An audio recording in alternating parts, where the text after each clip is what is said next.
Hi, everyone. Welcome to our house. Welcome back to another episode of Our House. I'm Anna, and this is my husband, Greg. And we thought, since we, as teachers, we've had to transition to remote learning, and many of our classes are conducted on Zoom, so we thought we'd do this podcast on Zoom. And what did you want to focus on today, Greg?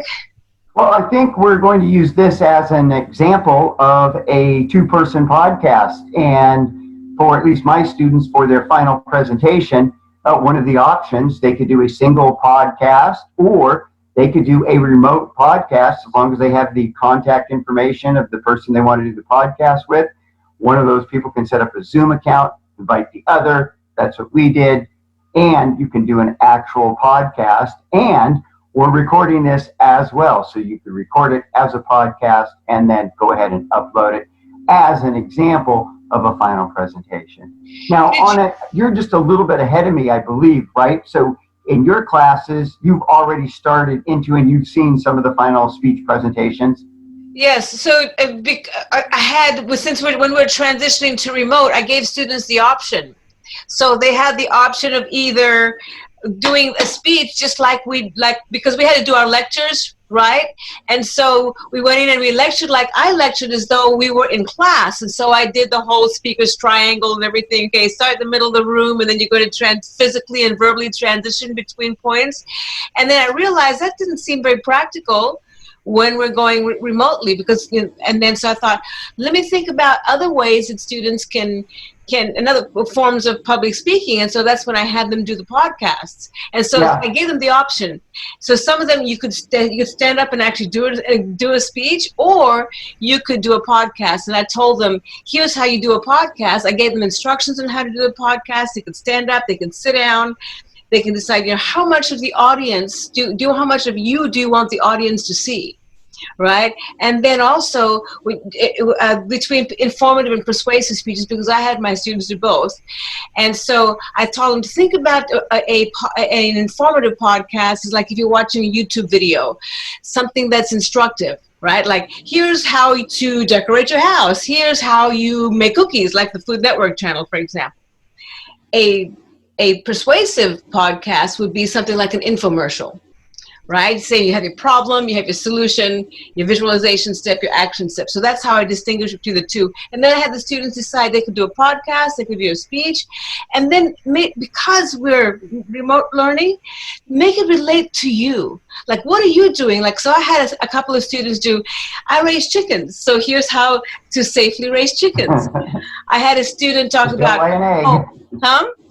Just don't lay an egg. I know, right? And then I had one student, when they were talking, she had her phone like up here. I said, what you don't want to do is like have, look at like you're reading. The whole purpose is that you want to engage your audience. You want to make them look at the audience. Yeah. And so I told them, watch YouTube videos. What kind of videos engage you? Right? Because in a classroom, your audience is already there. You have a captive audience, and you've already gone through the process of audience analysis. Typically what we would do if we were in the classroom, right? Students, after they've turned in their outline, we've graded that, now the content of the speech is set, then their last presentation, they would be giving a stand-up 5 to 7 minute delivery of their academic speech. And both you and I do not allow the use of notes. For that final presentation. Right. A little bit different now with the remote learning. I mean, you can say no notes, but students are going to be creative. They could easily figure out a way to come up with cue cards. So what you're saying is absolutely right. If you look at YouTube videos and the ones that are the most popular, that person who's doing the video, they are engaging the audience, and you'll notice they are looking at you as an audience member, even though they're just looking into their computer screen. Absolutely. Because, and like I said, in a classroom, you've already gone through the whole process of audience analysis, so you know to whom it is that you're speaking. But in a podcast, you're looking for the audience, right? So I tell them, like, what you have to do is you have to engage the audience. You have to keep their attention. And then I told them about the podcast that you and I listened to with Joe Rogan and Bill Maher. And they said you can hold an audience for about 4 minutes or 3 hours. Remember? And so, are you telling a story and you're engaging the story, or you can keep the audience attention for just so long of a time, because there's so much out there. Information is ubiquitous, and the sources of information are ubiquitous. I mean, you got all kinds of social media, right? Then you have YouTube and all kinds of topics and genres on YouTube. So how do you engage the audience? And so what I told my students to do, which I think is kind of fun, is that think about when you do your podcast, is this something that you might want to do in the future, right? And continue to do, right? And so the one student who talked about raising chickens, she's going to continue to do that. And so there are different ways that I've rediscovered here of speaking in public. Isn't that something? Yeah, that's been the really cool thing about the remote learning and going from in the classroom to online only. Yeah. It's just all the different things that we've learned as far as other ways to teach. Mm-hmm. And like you with this final presentation, kind of same thing. The cool thing about students being in their environment, they have way more control over the environment. They can do more. And I'm like you, I'm open, right? I just want the students to be creative. Yeah, Yes, if they're not sure what to do, they can do a presentation of their academic speech that they just did as a written outline. So they've got that as a background. But I think both you and I would agree, we're just looking for stuff that is cool, innovative, and creative, and something that grabs or engages the audience. You said something to me about a couple of years ago when Lonzo Ball, is that his name? What's the dad's name? Lamar Ball? The kid plays for You know, with those great sneakers. Yes. But you know what you said to me that really, really resonated is that you said this generation now, they're looking at their branding. Because this generation doesn't watch television like our generation watches television. So they're getting their information from different places, right? And now it's all about branding themselves. And so what I think it's LeVar Ball, did so well was create their own brand. So before his kids even got into professional basketball, they had their own brand of sneakers. And he'd created an audience. Exactly. You know, that's one of the things, too. So often when we're teaching public speaking in the classroom, we're talking about adapting to the audience that you're speaking to. Yep. And so you want to get as much information as you can. Yep. But if you're doing everything remotely, online, essentially what you're trying to do is to first create an audience to engage. Exactly. And so that opens up all kinds of opportunities. Because you're competing with the media, right? And the media already has advertising, because with the media, we're all looking for the same thing. We're looking for an audience if you're going to be out here. And so you look at the media needs revenue, right? And so in order to get revenue, they need to have advertisers. In order to get advertisers, they need an audience. And so now, how do you tailor your message to get that audience, right? It's so fascinating. It's so interesting. And so with there's so much to choose, how do you engage that audience? Another whole way of communicating. You know, there's this term now, and I learned this about a couple of semesters ago, influencers. They're on Instagram and whatnot. So there's like this 15-year-old girl. She decides, okay, I've been buying this kind of person. Everybody should get this kind of person. So because she advertised and promoted this purse, all these people started following her, started purchasing this purse. She became an influencer. So when you talk about branding, if you have it's funny. Doing the podcast, we're both in different rooms just to kind of create that difference of, if you want to do a podcast with somebody, and obviously because of the shelter in place, you won't be in the same location. But we're so used to our normal dialogue here, you have to kind of wait for that little bit of a delay. It's kind of different. And now that made me forget what I was going to say. We're talking about branding and different ways to communicate. Yeah, essentially. I mean, now we live in a time that if you have an imagination, an idea, and an iPhone, you can start a business. Absolutely. Oh, right? Yes. I mean, it's a great opportunity. And so as students, I mean, I think public speaking and the ability to communicate is now more important than it ever was. Because with that knowledge and background, I mean, the technology is out there. You can start a business. And I think we're seeing this in our economy as we're moving. We're no longer the industrialized United States. We're not a manufacturing economy Yes. anymore. We're more of a service-related industry and an idea-driven industry. So that's Entrepreneurship. exciting, especially for young people, I would think. Yeah, so true. You know, I always like to quote Tony Robbins, who said that communication is power, and those who have mastered its effective use can change their experience with the world and the world's experience with them. You know, and you talk about George Carlin, who said that, what is it? What does he say? Oh, words don't mean, people mean. You know, so it's how you deliver your message, right? What is your message and how do you deliver that message? And structure, so important. You know, we talk about, you know, how you have only so much time to capture your audience attention, right? And keep that audience attention. So structure is so important. You can't just get up there and ramble, right? So the first thing you want to do is make sure you get the audience attention, pull them in. What are we talking about, right? Here's the topic. Now, why should we care? Right? Give us some form of credibility. Is this something that applies to you? Sure, you establish your credibility that way. But if not, it's like, cite a source somewhere. Where'd you get your information from? And then, what's your main point? So if you look at it, that's your introduction, right? Yeah, I mentioned this to my students in the last announcement on preparing for the final presentation. Is that, look, I want to see what you've learned in terms of how to structure and organize a speech. There's no set outline format for this, but that doesn't mean that the speech shouldn't be structured.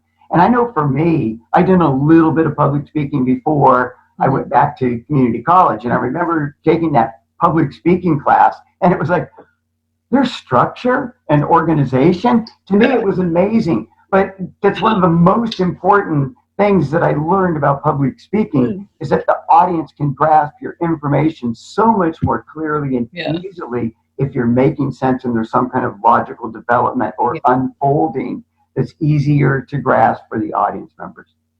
Yeah, absolutely. And then you have to guide the audience along, because this is the first and the last time. You know, well, I guess if you're watching a video, you can always go back, you know, podcast, you can always rewind. But the audience didn't have time for that. So the easier it is for them to follow along, the better.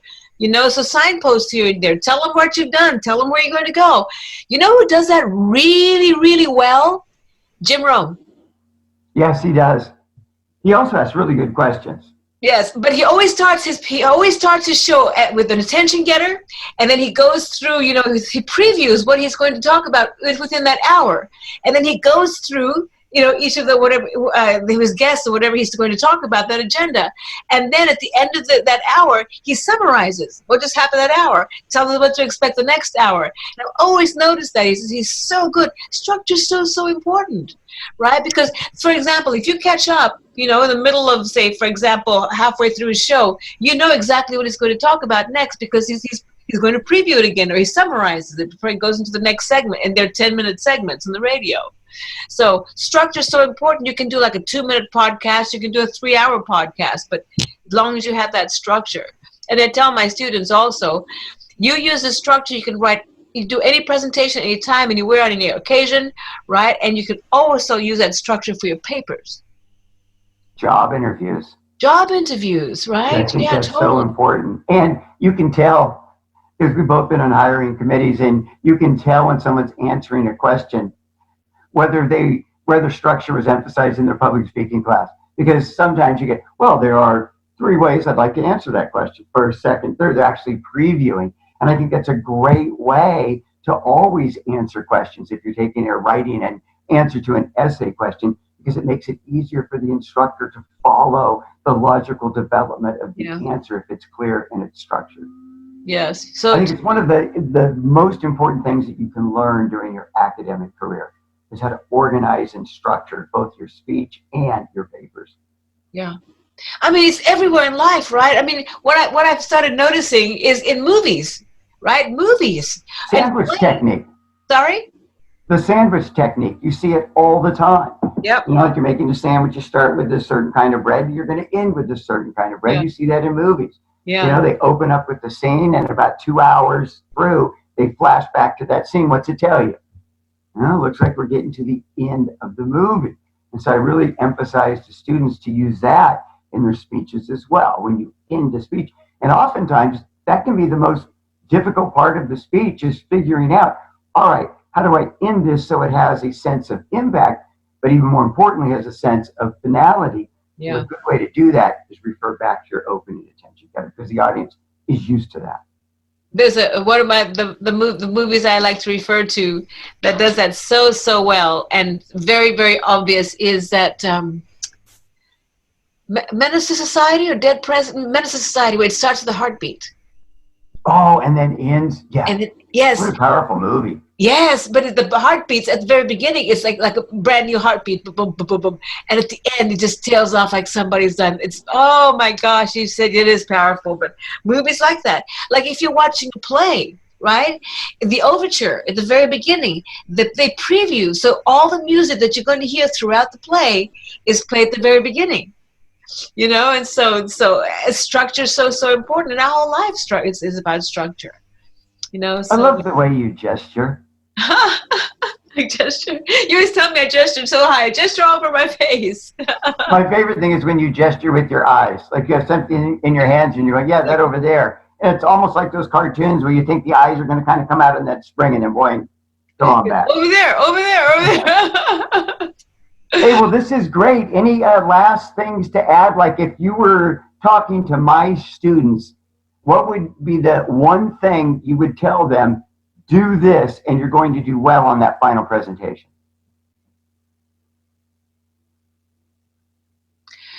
To practice primarily. Amen.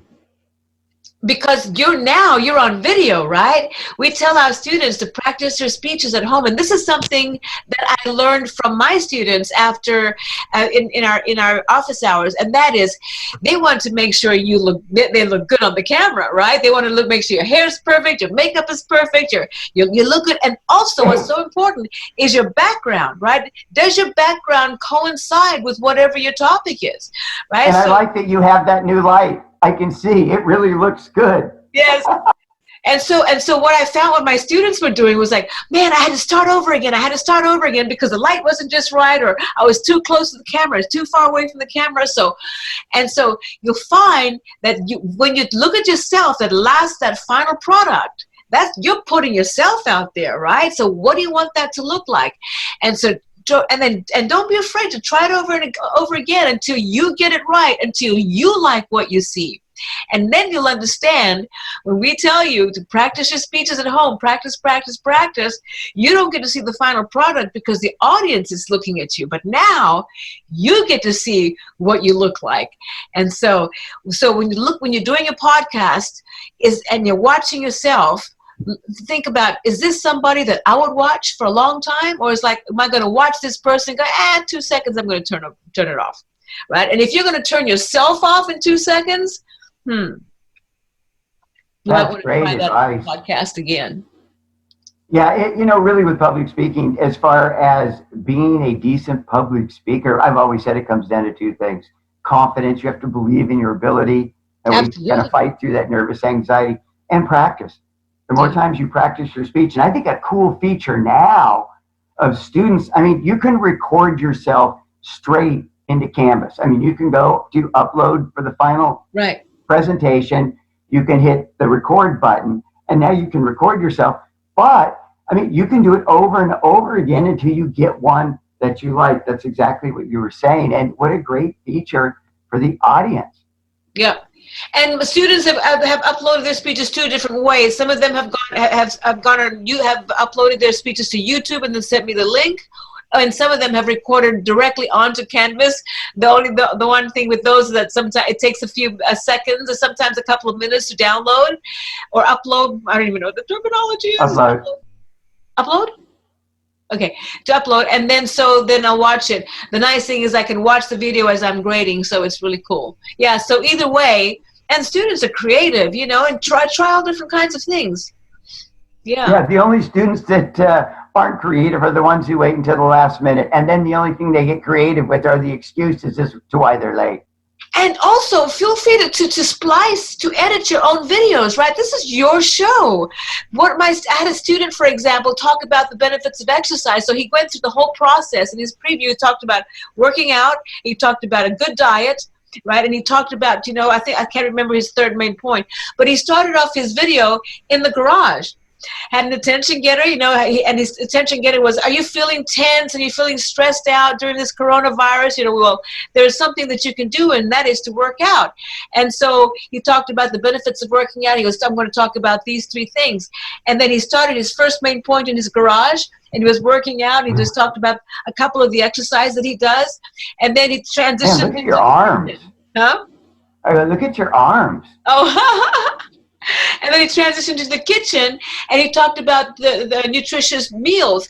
And then he made a meal, and they got to see it. And so it was really, really cool because he had 3 different locations to illustrate his 3 different points. So, I mean, if you want to cook something, pretend you're Rachel Ray on the cooking channel. Right? Yeah, that is so cool. Yeah. Or what you can do too is redecorate your room. So you can be like somebody in the Home and Garden channel, right? You redecorate your room, talk about here's the best place to put your desk, here's the best place to put your bed, because some of us are still living with our parents, right? And so what's the most so true way that's conducive to your learning? So do a whole academic speech podcast on how to rearrange a room. Well, very cool. Lots of good advice there. I'm glad. Are we done for the day? I think we are. Students, I hope that you got some useful information, right? And again, I just want you to be creative. Yeah. Make me go, oh, wow, that is so cool. Huh? Hey, could you flip your laptop around, Anna, and just show them that light? Because you can put a phone on that light too, right? It'd be an easy way to film. And I think that thing was about $35. Yeah, it's a little ring, and then right below it, it's got a little connection. You can put your phone there, and then especially if you want to do, a stand-up delivery, your academic speech, that would probably be the way to do it, because you can adjust that phone so it's a little bit higher. Anyway. And those people who do instructive videos will do that, and they'll show, especially the one with tutorials on this is how you do your makeup and everything. They'll have those a little camera, and then they'll have the phone on there, and so they can move farther back. And then have good lighting, right? Because like what you told me too, and this is something else that you want to look at. Look at the shadows, the lighting where you are, right? How much of the audience do you want? How much of your face do you want the audience to see? Do you want to move back? Look at your background, right? And look at your posture. And then when you do your speeches, think about: is this somebody I can actually stand to watch for 3 to 5 minutes or 5 to 7 minutes? If not, redo your speech. I love you, Mr. I love you too. Say good night, Gracie. Good night, Gracie. All right. See y'all later. Okay. See y'all later. All right, we're out.